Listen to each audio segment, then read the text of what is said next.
ரசூல் ஸல்லல்லாஹு அலைஹி வஸல்லம் காலத்தில் போர் நடக்கும்போது 2 சஹாபாக்கள் பேசிக்கிறாங்க, நம்ம என்ன செய்வோம் அப்படின்னா, நாளை நடக்கக்கூடிய ஜிஹாதுக்கு போருக்கு ஒருத்தருக்கு ஒருத்தர் துவா கேட்டுக்குவோம் அப்படிங்கிறார். அப்ப ஒருவர் துவா கேட்கிறார்.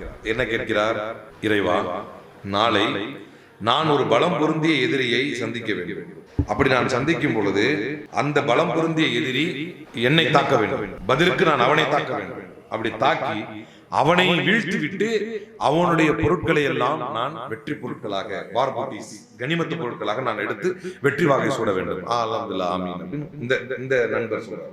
உடனே இப்ப அடுத்து அவர் கேட்கிறார். அவர் என்ன சொல்றாரு அப்படின்னா, இறைவா, நாளை நான் இதே மாதிரி ஒரு பலம் பொருந்திய எதிரியை சந்திக்க வேண்டும். ரசூல் ஸல்லல்லாஹு அலைஹி வஸல்லம் காலத்து நட்பு எப்படி இருந்தது, அவர்கள் எப்படிப்பட்ட அன்பை வைத்திருந்தார்கள். இறைவா, நாளைக்கு நான் ஒரு எதிரியை சந்திக்க வேண்டும், அந்த எதிரியை நான் தாக்க வேண்டும், பதிலுக்கு அந்த எதிரி என்னை தாக்க வேண்டும். அப்படி தாக்கப்பட்ட நான் களத்திலே ஷஹீதாக வேண்டும். அதை ஒருத்தர் கேட்டுட்டு இருக்காரு பக்கத்துல உட்கார்ந்து. நம்ம ஃப்ரெண்ட்ஷிப் வந்து விடுவோமா?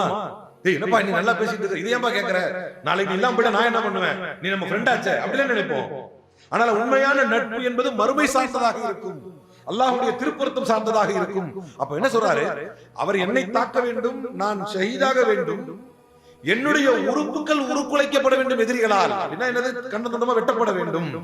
என்னுடைய மூக்கு இல்லாத நிலையில், என்னுடைய காதுகள் அறுபட்ட நிலையில், என்னுடைய கைகள் அறுபட்ட நிலையில், என்னுடைய கால்கள் கொய்யப்பட்ட நிலையில் நாளை மறுமையை நான் இழந்து வர வேண்டும். அப்போது நீ என்னை கேட்க வேண்டும், உன்னுடைய கைகள் எங்கே, உன்னுடைய கால்கள் எங்கே, உன்னுடைய காது எங்கே, உன்னுடைய மூக்கு எங்கே என்று நீ என்னை கேட்க வேண்டும்.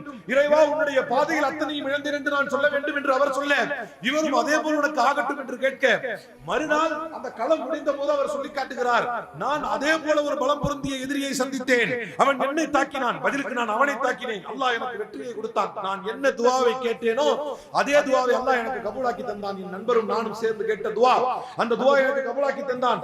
நான் அந்த கனிமத்து பொருட்களை அல்லாஹ்வுடைய நாட்டத்தின்படி நான் கைப்பற்றினேன். ஆனால் இப்போது எனக்கு நினைவு வந்தது என்னுடைய நண்பருடைய பிரார்த்தனை. அந்த நண்பருடைய என்ன பிரார்த்தனை? அந்த நண்பனது, அவர் எங்க, அவரை தேடுறோம் காணோம், அந்த நண்பரை தேடினால் காணோம். அப்போது சொல்கிறார், நான் ஒரு கயிறை பார்த்தேன், ஒரு கயிறை பார்த்தேன், அந்த கயிறிலே மூக்கு, காது, இந்த மாதிரி பாடி பார்ட்ஸ் எல்லாமே அப்படியே ஒரு நூல்ல கோர்த்து இருந்தது. என்னுடைய துஆவை அல்லாஹ் கபூல் செய்ததை போலவே அவர் துஆவையும் அல்லாஹ் கபூல் செய்து விட்டான் என்பதை உணர்ந்து கொண்டேன் என்று சொன்னார். இதுதான் ஈமானுக்காக ஒன்றிணைந்து, ஈமானுக்காக சிந்தித்து, ஈமானின் அடிப்படையில் வாழக்கூடிய நட்பு.